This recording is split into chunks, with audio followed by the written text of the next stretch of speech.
Hello，今日想同大家分享下點解唔應該練 sight reading。sight reading 其實係一個你學音樂學得夠深入、夠好嘅時候，自然會發生嘅事嚟嘅喎。點解咁講呢？例如啦，我哋試下打開呢本 Charlie 599，隨意揀一首啦，例如係呢個第45啦。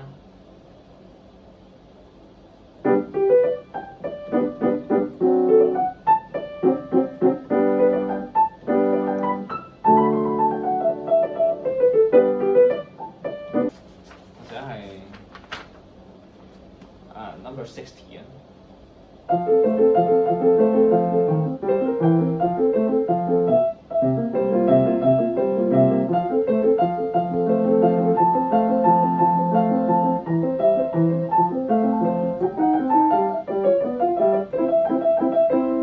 咁其實我做緊啲乜嘢咧？我就 instead of 每個音咧，我去睇，例如呢度啦，我有F C F A C A F A 咁樣逐個音口彈出嚟咧，然之後再對右手左手，我就係揾緊個旋律喺邊啊！就係其實我發現下面呢啲全部重複㗎嘛，因為得上面唔同啊。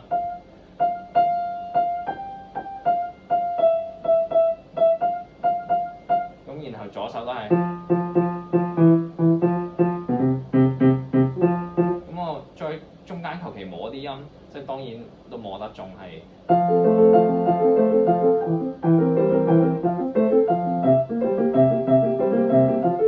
咁樣先至 read 得快㗎嘛。咁呢一段咧又係喎，佢入邊其實係有好多重複嘅 pattern 啦。咁你應該要一眼就睇到，其實佢重複去到幾時。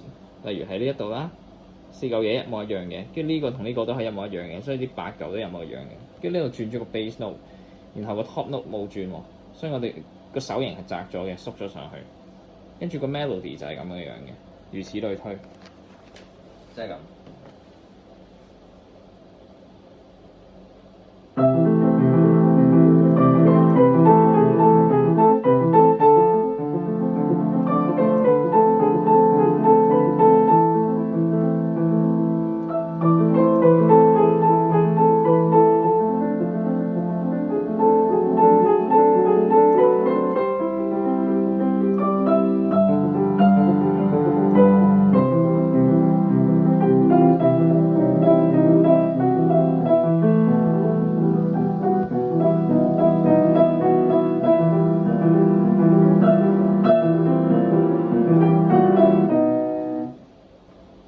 咁其實佢一開始就係咁啦，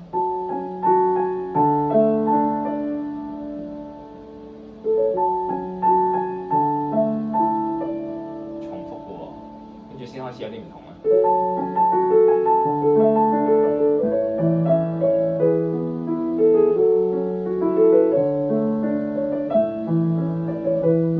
咁個 pattern 喺邊啊？就係個 bass 咯 ，bass 係 F sharp D。嘅重複，所以其實你就算去彈後面都係，甚至你去到後面可能有啲特別嘅段落都係。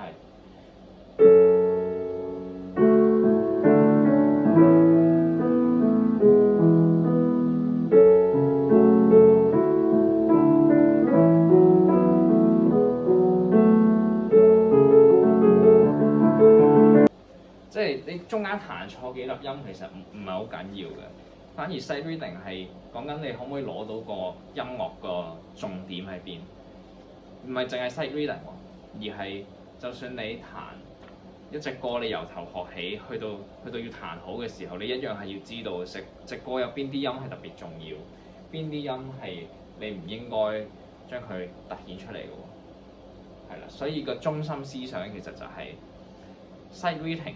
同學音樂，同埋你學歌由 day one 學起啦，或者你背歌，或者你要 polish 好隻歌，其實全部都係做緊同一樣嘢，就係揾緊音樂入邊個 pattern 啦，同埋揾緊究竟你想俾人聽啲乜嘢咯。